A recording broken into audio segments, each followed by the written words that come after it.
മുൻ മുഖ്യമന്ത്രിമാരുടെ മക്കളൊക്കെ പൊയ്ക്കൊണ്ടിരിക്കുക. താങ്കളുടെ നിലപാടെന്താ? ഇപ്പം ഞാൻ പറഞ്ഞു,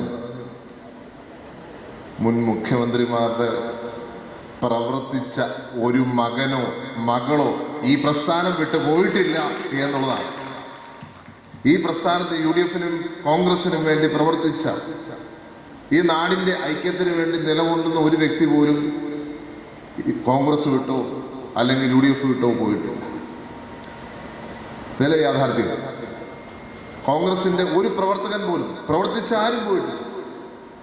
ചിലര് അവരുടെ ഇഷ്ടമാണ്, നമുക്ക് തടയാൻ പറ്റൂല. ഇപ്പം ഈ സ്വർഗത്തിലേക്കുള്ള വഴി എന്ന് പറഞ്ഞ പോലെ തന്നെ സത്യത്തിൻ്റെ വഴിയുണ്ട്. ആ സത്യത്തിൻ്റെ പാത ഞെരുക്കമുള്ളതാണ്. ആ ഞെരുക്കത്തിൻ്റെ പാതയിലൂടെ എല്ലാവർക്കും പോകാൻ പറ്റണമെന്നില്ല. അപ്പം അവർ ചിലപ്പം എളുപ്പമുള്ള വഴി കണ്ടെത്തി പോയെന്നിരിക്കും. അതിന് കുറ്റം പറയാൻ പറ്റത്തില്ല. അപ്പം ഞാൻ ആ കുറ്റം പറയാൻ പറ്റത്തില്ല എന്ന് പറഞ്ഞതിനും ഇന്ന് പുതിയൊരു അർത്ഥവാക്കിയാണ് കൊണ്ടുവന്നിട്ടുള്ളത്. പിന്നെ കേരളത്തിൽ മാധ്യമങ്ങൾക്ക് എന്തെങ്കിലും ജോലി വേണ്ടേ? അവരിങ്ങനെ കഥകൾ ഉണ്ടാക്കിക്കൊണ്ടിരിക്കും. കഴിഞ്ഞ ദിവസം എൻ്റെ സഹോദരിയുടെ പേര് വെച്ച് ഓടുന്നുണ്ട്. ദുബായിൽ ഭർത്താവുമായിട്ട് ജീവിക്കുന്നവർ കെട്ടുകഥയാണോ എന്ന് ചോദിച്ചു. ഞാൻ പറഞ്ഞു, കെട്ടുമാറാത്ത ആരോ പറഞ്ഞ കഥയാണ് ഇത്. കെട്ടുകഥ പോലും എന്ന് പറയാൻ പറ്റില്ല. കെട്ടുമാറാത്ത ആരോ പറഞ്ഞിരിക്കുന്നത്.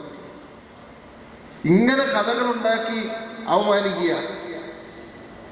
കഴിഞ്ഞ ദിവസം ഒരു മന്ത്രി പറഞ്ഞത് കേട്ടു. എനിക്കറിയത്തില്ല, ഒരു മന്ത്രി പറഞ്ഞോ ഇല്ലയോ എന്ന് അറിയത്തില്ല. പക്ഷെ അദ്ദേഹം പറഞ്ഞായിട്ട് കേൾക്കുന്നു, ഞാൻ MLA അല്ലായിരുന്നെങ്കിൽ ഞാനും പോയേനെ. പ്രിയപ്പെട്ട മന്ത്രി സാറ് അറിവിലേക്ക് 24 വർഷം കോൺഗ്രസിൻ്റെ പ്രവർത്തകനായിട്ട് ഞാൻ പ്രവർത്തിച്ചയാളാണ്. ഒന്നുമില്ലാത്തവരും എൻ്റെ പിതാവ് മുഖ്യമന്ത്രി ആയിരിക്കുമ്പോഴും ഞാനൊരു പ്രവർത്തകനായിട്ടാണ്.